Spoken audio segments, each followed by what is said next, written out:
소망하며 이 모든 말씀 우리 주 예수님의 이름으로 기도드리옵나이다. 아멘. 할렐루야. 자, 여러분 말에 대해서 지난주에 이어서 야고보 사도의 권면의 말씀을 함께 나누고 있는데요. 오늘 1절 말씀을 다시 한번 보면서 우리가 오늘 말씀을 들어가기를 원합니다. 1절 말씀 봅니다. 내 형제들아, 너희는 선생된 우리가 더 큰 심판을 받을 줄 알고 선생이 많이 되지 말라. 아멘. 자, 오늘 야고보 사도가 이런 말씀으로 오늘 이 말 언어에 대한 이야기를 던졌는데요. 선생이 되지 마라 많이. 이게 무슨 말일까요? 그러니까는 이 말들에 대해서 문제가 생겼는데 그 말들에 문제가 생긴 이유가 이 선생 때문인데, 그러니까 너희는 선생이 되지 말아라 이렇게 말했단 말이죠. 그러니까 이것은 무엇을 말하느냐? 그 당시에 이 야고보 사도가 있을 때 교회들의 어떤 갈등과 문제들이 야기됐느냐? 말이에요. 근데 그 말은 어떤 부분에서였느냐? 이 선생으로서의 역할을 하는 분들이 그 말에 대해서 문제를 일으켰다라는 것이죠. 그래서 우리가 이 다 언어를 사용하는데 저나 여러분이 가장 특히나 이 말이라든지 언어를 사용할 때에 조심해야 될 대상이 누구냐? 바로 말씀을 가르치는 사람들인 거죠. 이 선생이라는 뜻은 뭐냐? 바로 말씀을 가르치는 사람들이 되는 거예요. 그래서 오늘날에는 뭐 신학교가 있어서 신학교도 나오고 모든 과정이 있고 그 과정을 다 이수를 하고 졸업을 해야 목사가 되고 말씀을 가르치는 이런 과정이 있지만 그 당시에는 그런 게 없었잖아요. 그래서 이 말씀의 뜻을 정확하게 전달하지 못하는 그런 실수를 할 때도 있었다는 것이죠. 그래서 그 당시에는 그러면 그 당시에도 말씀을 가르치는 사람들이 있었을 텐데, 이게 사도들한테 들은 사람들이라든지 혹은 가르침을 사도들한테 배웠다든지 뭐 이런 분들이 교회에서 책임을 지고 말씀을 가르쳤어요. 말씀을 가르치는 일을 했는데 뭐가 문제였느냐? 이 과정에서 어떤 문제가 생겼냐면 이 말씀을 듣는 성도님들 중에 생각과 내 가치관이나 이런 게 이 가르치는 사람의 말, 그들이 던져주는 말과 다르다고 생각될 때가 문제가 되는 거였어요. 그러면 이 다르다고 생각될 때에 다른 사람들에게 가서 저분은 말씀이 뭐 안 좋아라든지 말씀이 나빠, 뭐 저 말씀은 틀렸어라든지 이런 식으로 그 말씀을 가르치는 자들을 깎아내리고 그래서 갈등을 야기하게 했다는 것이죠. 그런 문제들이 그 당시에 교회 안에서 발생했다는 겁니다. 그래서 사적으로 자기가 다시 모아서 자기가 경험한 것을 전파하고 이게 맞는 거야 하면서, 왜냐하면 그때는 아직 성경이 이렇게 딱 정해진 게 아니잖아요. 우리에게 66권이 딱 정해져서 이 안에서 우리가 갈등하지 않고 혼란하지 않고 이 기준에 맞춰서 보면 되는데 그때는 아직 이렇게 정해진 게 없었어요. 그러니까는 막 자꾸 어떻게 해요? 자기 생각대로 얘기를 하기 시작했다는 것이죠. 그래서 이것이 당연히 교회 안에 어떻게 해요? 혼란과 위기를 자초하게 됐다는 것입니다. 이 얘기예요. 이 1절의 이 말씀은 이런 문제들이 일어나게 됐다는 거죠. 그러니까 결국 뭐가 문제느냐? 뭐가 문제인 거예요? 말이 문제였다는 거예요. 말들이 문제였다는 거예요. 말씀을 가르친 내용보다도 그 사람은 이래서 안 돼, 뭐 저래서 안 돼, 이런 말들이 있지 않습니까? 이것이 문제가 되었다는 것입니다. 그래서 야고보 사도는 오늘 이 3장에서 이 언어의 중요성, 그리고 우리가 이 말을 어떻게 해야 되는가 더 신중해야 한다는 것이죠. 특히 성경 말씀을 해석하거나 설명할 때 우리가 그걸 설교라고 하는데 이럴 때는 더욱 조심해야 할 것을 이게 경고하는 내용이죠. 이게 권면하고 있다는 것입니다.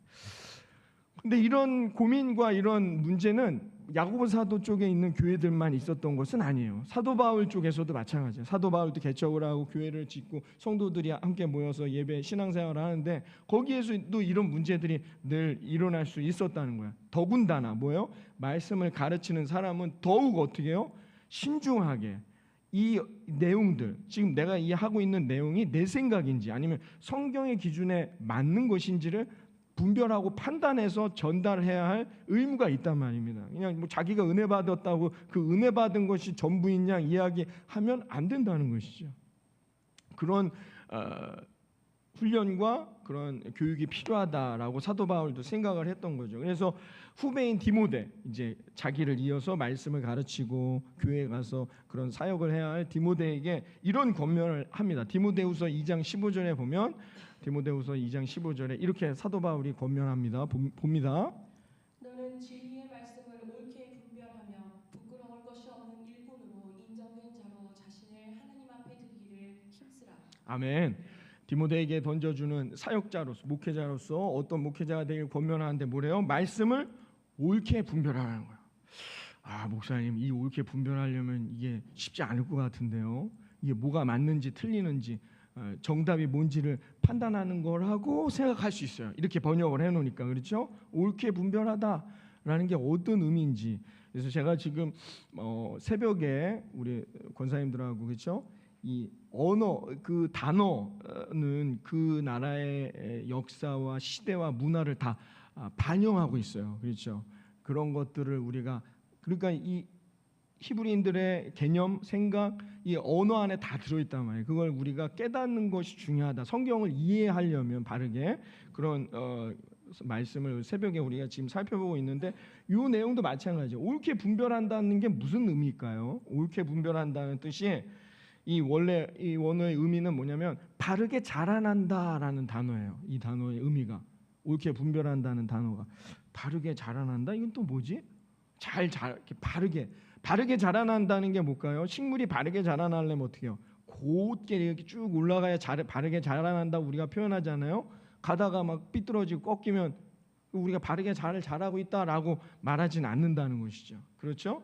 그러니까 이 단어는 그렇게 사용하고, 또 이 단어를 어디에 사용했느냐? 히브리인들은 언제요? 어디에 사용했냐면 공사를 할 때. 왜? 목사님, 그건 무슨 말이죠? 토목공사할 때 이 단어를 사용했어요. 길을 바르게 낸다라고 할 때 이 단어를 사용했습니다. 길을 바르게 낸다. 그렇죠? 그 당시에 이제 공사라는 게 길을 내자, 길을 만든단 말이에요. 그 길을 잘 만들 때, 야, 너 길을 옳게 분별해라. 뭐 똑같은 거죠. 우리가 이렇게 해석을 해놨으니까 한국말로. 그러니까 옳게 분별해라. 그러니까 길을 잘 내라라는 뜻이에요. 왜냐하면 그 당시에 누가 이 지중해를 다스리고 있었어요? 로마. 우리 이런 말 있잖아요. 모든 길은 어디로 통해요? 대전으로? 그 말의 뜻이 뭔지 아시죠?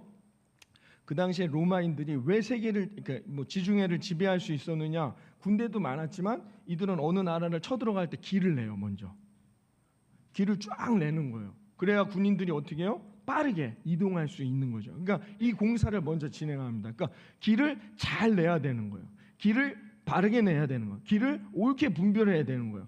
길을 내다가 여기는 좀 아니야 해서 뭐 흐지부지해서 길을 안 만들었다. 그럼 어떻게 해요? 비가 오거나 이러면 군인들이 가다가 힘들어질 수 있어요.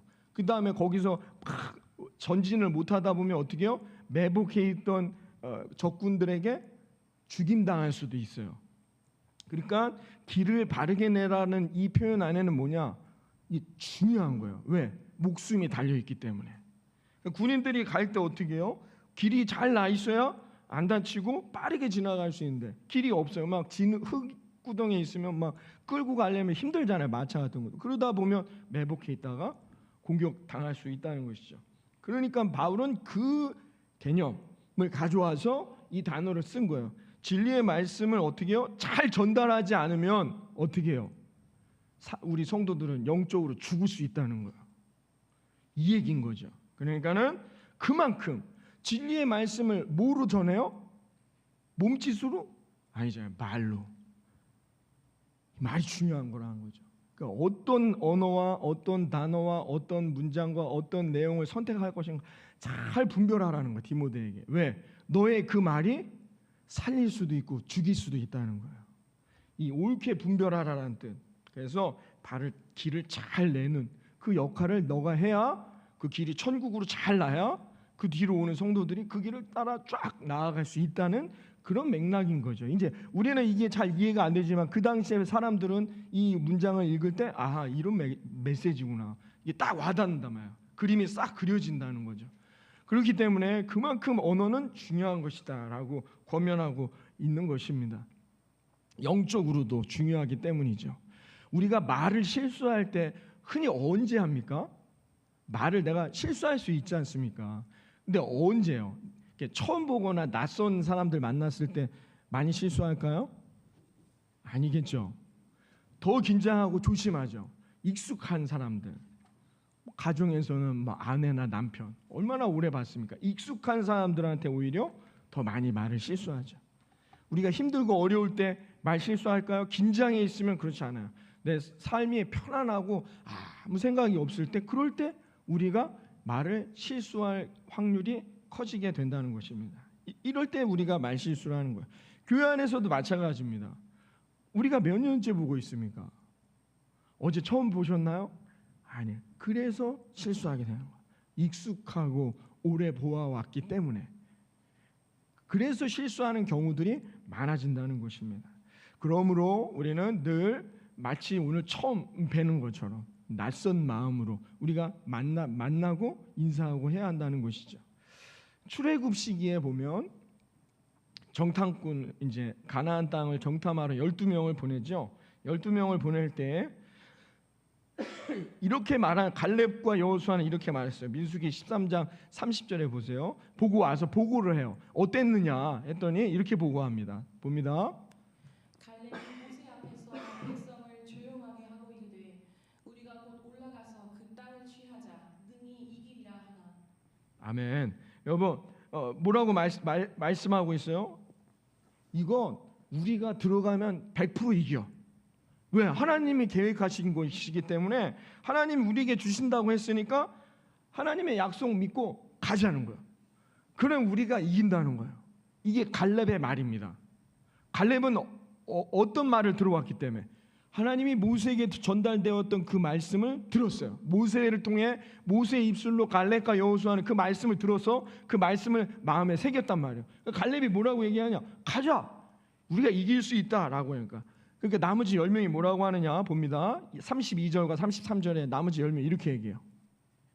이스라엘 자손 앞에서 그 정탐한 땅을 악평하여 이르되 우리가 두루 다니며 정탐한 땅은 그 거주민을 삼키는 땅이요 거기서 본 모든 백성은 신장이 장대한 자들이며 거기서 네피림 후손인 아낙 자손의 거인들을 보았나니 우리는 스스로 보기에도 메뚜기 같으니 그들이 보기에도 그와 같았을 것이니라. 아멘. 뭐라 말합니까? 아이고, 안 돼. 못해. 할 수 없어. 우린 메뚜기 같고, 메뚜기가 어떻게 사람을 이깁니까? 거기 신장이 거대하대요. 안 돼. 못한다. 결국 누가 죽었습니까? 결국 누가 하나님의 은혜를, 열매를 얻지 못하고 가나안의 축복을 경험하지 못하고 거기서 죽었죠? 안 돼. 못해. 라고 말한 10명이란 말이죠. 이 10명은 심판받게 됐다는 것입니다. 근데 재밌어요. 하나님이 그들을 심판하실 때, 하나님이 그들을 정리하고 여호수아와 갈렙은 어떻게 해요? 들어가요. 왜? 그들은 하나님의 말씀을 받은 모세에게 들은 말씀을 마음에 새겼거든요. 이건 모세가 주는 말이 아닌 거예요. 하나님이 내게 주신 말씀이구나. 갈렙과 여호수아는 그 말씀을 새겼어요. 그러니까 모세가 물어보죠. 야, 어떻느냐? 했더니 할 수 있습니다. 라고 말할 수 있었단 말입니다. 말씀을 받는 것은 이와 같다라는 것이죠. 말씀이 여러분, 저와 여러분의 인생에 아름다운 열매를 허락하실 거예요. 여러분, 이 하반기에도 여러분 말씀을 붙들고 하나님의 말씀 가운데 여러분 담대하게 나아가시기를 주님의 이름으로 축원합니다. 그럼 승리하는 거예요. 아유, 목사님이 하시는 말씀이잖아요. 그러면 안 돼요. 아무런 축복을, 하나님이 예비하신 열매를 얻을 수 없다는 거예요. 근데 하나님이 이들을 심판하고 저주하시는데 어떻게 이들을 심판하고 무엇 때문에 이들을 저주하였느냐? 이렇게 말씀하셨어요. 14장, 민수기 14장 28절에 이렇게 말씀합니다. 봅니다. 그들에게 이르기를 여호와의 말씀에 내 삶을 두고 맹세하노라. 너희 말이 내 귀에 들린 대로 내가 너희에게 행하리니. 아멘. 하나님이 그들을 심판하셨는데 어떤 걸로 심판하셨대요? 그 말로. 너희가 나한테 안 돼, 못해, 아이고 장대하고 기골이 장대하고 우린 메뚜기인데 뭐 그게 되겠습니까? 라고 말한 그 말을 내가 듣고 그대로 내가 하나님께서 심판하신다는 거예요. 할렐루야. 그럼 여호수아 갈렙은 왜 축복받았을까요? 그들이 한 그 말 때문인 거예요. 하나님이 약속하신 건데 당연히 우리가 얻는 것이지. 지금은 힘들어도 싸우려면 힘들겠지. 그러나 하나님이 주신다 했으니까 하나님이 반드시 주실 것이야. 그 말로 이루어졌다는 겁니다. 여러분, 하나님이 저와 여러분에게 아름다운 계획, 하나님이 젖과 꿀이 흐르는 가나안의 열매를 올 하반기에도 예비해 두셨음을 믿습니다. 그 열매를 다 얻고 누리는 저와 여러분 되기를 바랍니다. 누가 얻어요? 말이 중요하다는 거예요. 아이고 힘들어. 아이고 이거 왜 이래? 왜 이 모양이야? 안 돼. 나는 안 돼. 아니 하나님이 그런 계획이 없는데 그럼 하나님이 뭐예요? 그 말대로 해주겠다는 거예요. 너희가 말한 그 말대로 된다는 거예요. 이 말이 얼마나 중요한지가 성경에 수곳에 수두룩하게 적혀 있습니다만은 그러니까 우리가 어떻게 해요? 기독교인이 쓸 수 있는 말들을 해야 하는 거예요. 그럼 그 말들이 어떻게 해요? 열매 맺게 도와주는 것이죠. 그러므로 우리는 어떤 언어를 사용해야 할까요? 그 언어가 결국 저와 여러분의 인생에 30배, 60배, 100배의 열매가 되는 것입니다.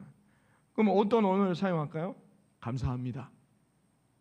기쁨이 충만하시기를 바랍니다. 여러분 오늘도 하나님이 여러분의 소망이 되시기를 바랍니다. 여러분 구원의 예수 그리스도에 감사하시기를 바랍니다. 은혜가 충만하시기를 바랍니다. 이건 세상 사람들이 쓰지 않는 언어들이에요. 세상 사람들은 이런 말 쓰지 않습니다. 구원, 은혜, 감사, 기쁨, 소망 이런 단어 쓰지 않는다는 거죠. 그리스도인들만이 쓸 수 있는 언어라는 것입니다. 그러므로 우리의 언어는 우리가 쓰는 말들은 어디에 뿌리를 내려야 되느냐? 하나님이 주신 말씀 안에 뿌리를 내려야 한다는 것이죠. 그러면 반드시 어떻게 해요? 하나님이 아름다운 열매를 허락하실 거라 믿습니다. 여러분, 그러면 우리 그리스도인, 구원을 받은 자들의 언어의 근간은 어디에 있어요? 우리가 예수님의 십자가의 보혈의 은혜로 얻은 구원이잖아요. 생명이잖아요. 그게 은혜이잖아요. 이게 다 그렇기 때문에 그리스도인들이라는 사람들이 쓰는 언어의 근간은 다 어디에 있어요? 말씀 안에 있는 거예요. 그래서 감사가 있고 기쁨이 있는 거예요. 그래서 그리스도인들은 격조가 있는 거예요. 세상 사람들은 안 돼, 못해, 다 무너지지만 여호수아와 갈렙 얼마나 격조가 있습니까? 부미가 있지 않습니까? 그 사람들이 많이 배워서 잘 배워서가 아니란 말이에요. 하나님을 만난 사람들은 그 말에 품위와 격조가 있기에 그 그리스도인들은 어떻게 해요? 결국 세상에서도 승리할 수밖에 없는 것이 되는 것이죠. 그러므로 우리에게는 그 말이 중요하다는 거예요. 성경에 많이 말하고 있습니다. 봅니다. 잠언 15장부터 다 이런 말씀이 있어요. 함께 보도록 합니다. 명철한 자의 마음은 지식을 요구하고 미련한 자의 입은 미련한 것을 즐기느니라. 그는 시냇가에 심은 나무가 철을 따라 열매를 맺으며 그 잎사귀가 마르지 아니함 같으니 그가 하는 모든 일이 다 형통하리로다. 혀는 곧 불이요 불의의 세계라. 혀는 우리 지체 중에서 온 몸을 더럽히고 삶의 수레바퀴를 불사르나니 그 사르는 것이 지옥불에서 나느니라. 아멘. 다 뭐와 연관되어 있는 거예요? 말과 연관되어 있어요. 하나님이 기뻐하시는 그리스도인들, 하나님의 은혜와 십자가의 근간을 두고 거기에 뿌리를 내려서 그 은혜로 말미암아 거기서 주시는 말씀, 영양분을 흡수하면서 살아가는 사람들의 말은 뭐예요? 감사와 기쁨과 놀라운 하나님의 은혜와 축복, 그런 말들이 있는 자들은 어떻게 해요? 하나님이 은혜 주시는 거예요. 형통한, 모든 일이 형통한 인생이 되지만 오늘 야고보사도 6절의 이 말씀처럼 그 혀를 잘못 눌리면 어떻게 해요? 그 혀가 곧 불이 되고 그 불로 인해 어떻게 해요? 인생이 더럽혀지고 수레바퀴가 불살아지고 불에 떨어지게 된다는 겁니다. 여러분, 뿌리를 하나님의 말씀에 내리지 않은 혀, 그러니까 뿌리를 잘못 내린 혀들, 여기 혀로 말하고 있습니다. 야고보 사도가. 그건 뭐예요? 불의의 세계라고 오늘 말하고 있어요. 6절에 불의의 세계. 그 불의의 세계가 뭡니까? 사탄이 지배하는 세상을 말하는 거죠. 사탄이 지배하는 세계를 말하는 거예요. 그러니까 우리가 말하는 이 말이 어디에 뿌리를 내리느냐가 중요하다는 겁니다. 그래서 우리는 어떻게 해요? 그 말은 잘 가꾸고 살펴야 돼요. 말을 하기 전에 생각을 하고 내가 어떤 말을 하는 것이 상대방에게도 나에게도 중요한 것인지를 생각할 수 있어야 돼요. 그건 결국 그 상대방을 위한 게 아니라 뭐예요? 나를 위한 거라는 거예요. 그러므로 여러분, 그리스도인이라 하면 여러분 어디 나가실 때 어떻게 합니까? 나가실 때 거울 보죠. 거울을 안 보는 분은 저나 이렇게 몇몇 아니면 안 보지만 웬만하면 다 보시잖아요. 거울을 보고 어땠는가. 왜 그래요? 나가면 내 얼굴 안 보이잖아요. 근데 거울을 보고 나를 이렇게 다듬고 아이고 뭐 점도 좀 빼야 되나 막 이러고 하는 이유가 뭐예요? 상대방에게 내가 어떻게 보여질지가 신경 쓰는 거잖아요. 그리스도인도 마찬가지입니다. 그리스도인들에게 거울은 뭐예요? 말씀이에요. 말씀을 통해 나를 늘 점검하는 거죠. 아, 나는 이 말씀대로 잘 살고 있는가? 왜 그래요?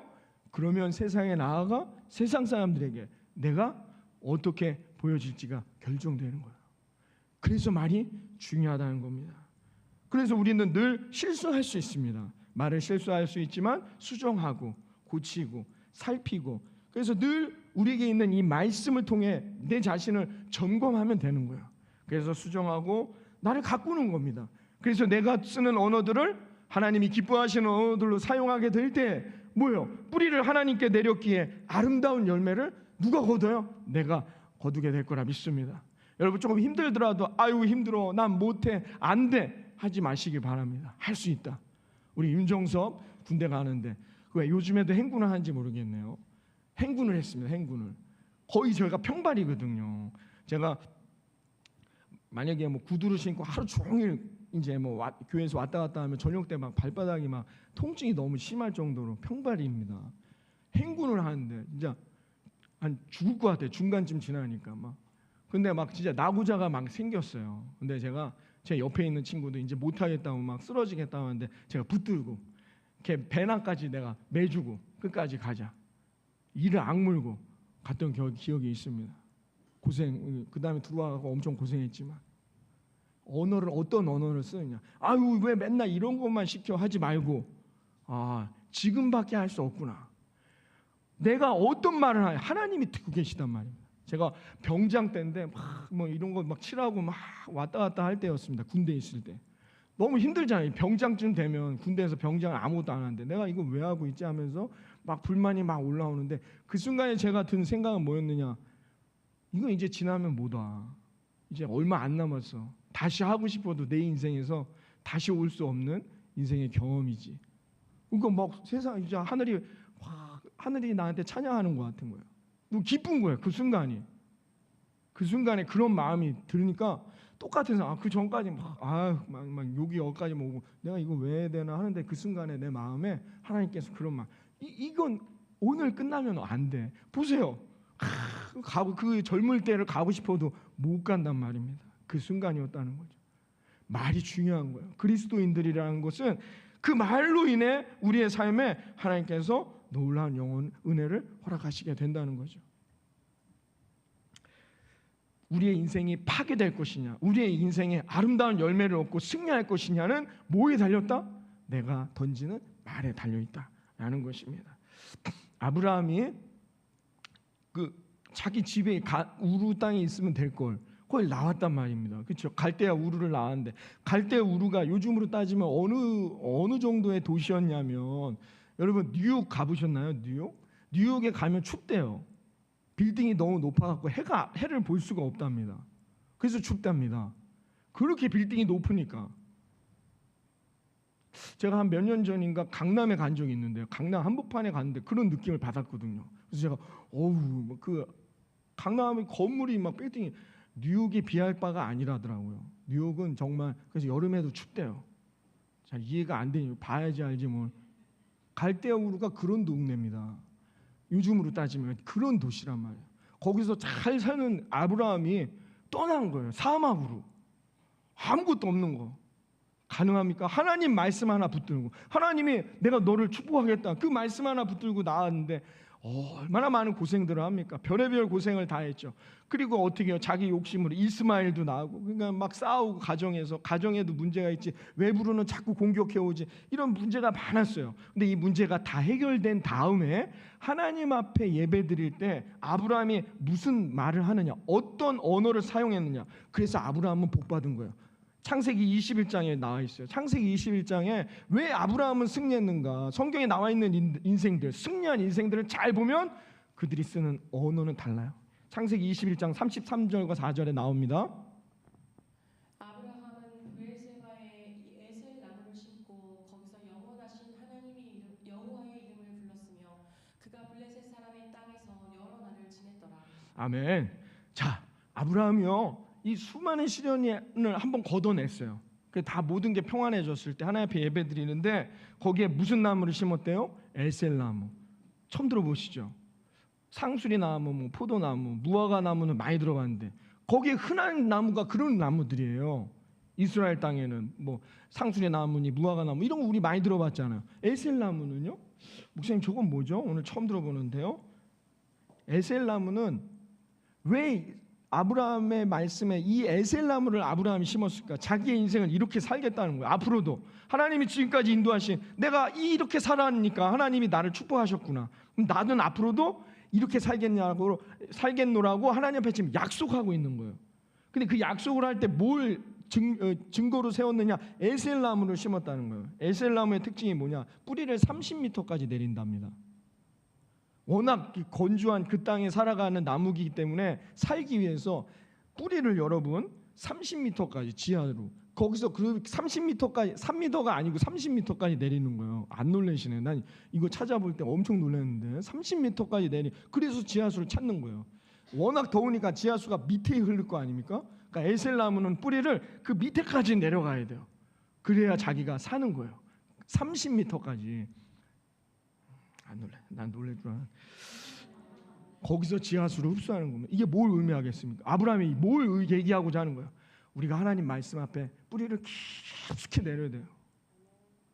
그냥 겉에 조금 3m, 뭐 3cm 내리는 게 아니란 말이에요. 어떤 순간 그 30m까지 그 메마른 땅, 척박한 땅에서 이 나무는 살아남게 해서 자기가 뿌리를 깊이 내린다는 거예요.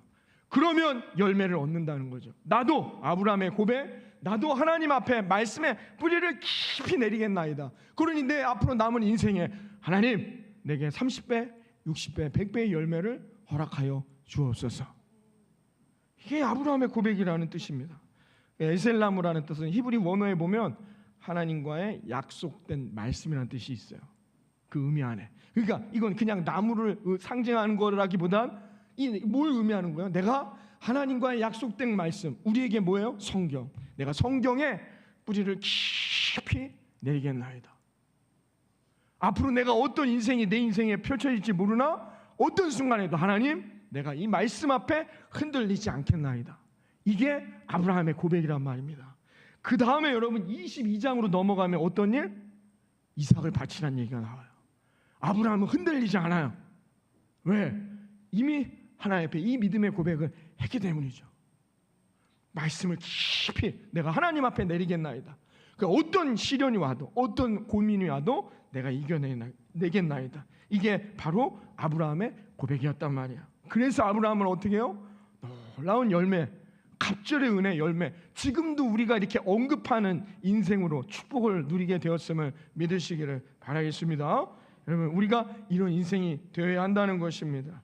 또 하나는 뭐냐? 에셀나무의 특징이 뭐냐면 그냥 뿌리에서만 흡수하지 않고 공기 중에 있는 수분도 흡수한대요. 물을 흡수하기 위해서, 그러니까 그 사막 같은 데서 버티는 것 같아요. 그렇죠. 지하수가 찾기가 쉽지 않잖아요. 그러니까 이 에셀나무의 특징은 뿌리에서만 수분을 흡수하는 것이 아니라 물을 공기에 있는 수분도 흡수한다는 거예요. 그래서 살아가는 특징이 있답니다. 에셀나무의 특징. 그러니까 여러분 물은 생명을 의미하죠. 생명을 의미합니다. 동시에 히브리인들에게는 물이라는 개념은 뭐예요? 하나님의 말씀을 상징하는 거예요. 그러니까 어떤 순간에도 내가 하나님의 말씀 앞에 내가 하나님의 말씀을 그게 땅 속에 있던 공기 중에 있던 어디에 있던지 주님 내가 그 말씀 받겠나이다. 그게 아브라함의 삶의 자세였단 말이에요. 그러니까 아브라함은 어떤 순간에도 감사하고 기뻐했어요. 그 영향은 이삭에게까지 가죠. 이삭이 어디를 가도 맨날 너 이 고망 다른 데로 가. 이삭이 한 번도 원망하거나 불평했단 말이 나온 적이 없습니다. 늘 감사하고 기뻐하는 인생이 되었다는 것이죠. 그러므로 그의 인생은 아름다운 열매를 얻는 복된 삶이 되었음을 믿으시기를 바라겠습니다.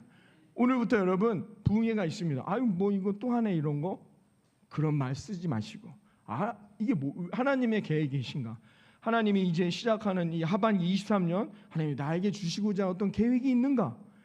말씀을 내 걸로 흡수하는 거예요. 그런 인생에게는 아브라함과 같은 계획이 있단 말입니다.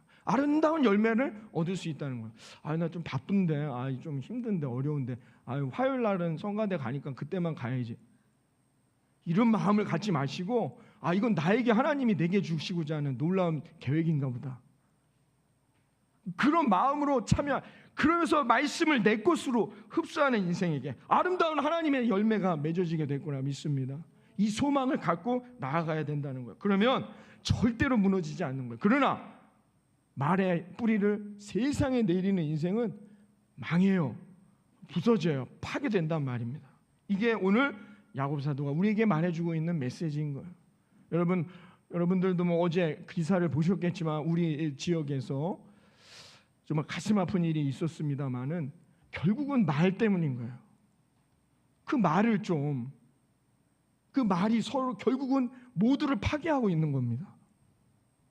그 말이 그만큼 중요하다는 걸 어제 이 일들을 보면서 제가 하나님 앞에 다시 한번 기도했고 회개했는데요. 이 지역이 이렇게 무너지고 있는 것에 대해서 여러분 우리가 이 지역에 살고 있는 그리스도인으로서 우리만이라도 하나님이 기뻐하시는 말들로 나아가게 될 때 생명이잖아요. 말은 곧 뭐라고? 하나님의 말씀은 물이래요. 물은 생명도 말하지만 히브리인들의 개념에서는 하나님의 말씀인 거예요. 우리를 살릴 수 있는 유일한 도구가 뭐다? 말씀이에요. 여러분 오늘도 이 말씀으로 한 주간 또 남은 한 해 여러분의 이 말씀으로 우리 또 군대를 가는 정수협이 이게 하나님이 내게 주신 말씀인 거예요. 말을 가서 후임들한테도 선임들한테도 좋은 말들을 사용하고 거친 세상 언어들 막 별의별 사람들이 다 오지만 그곳에서도 내가 말로 승리하리라.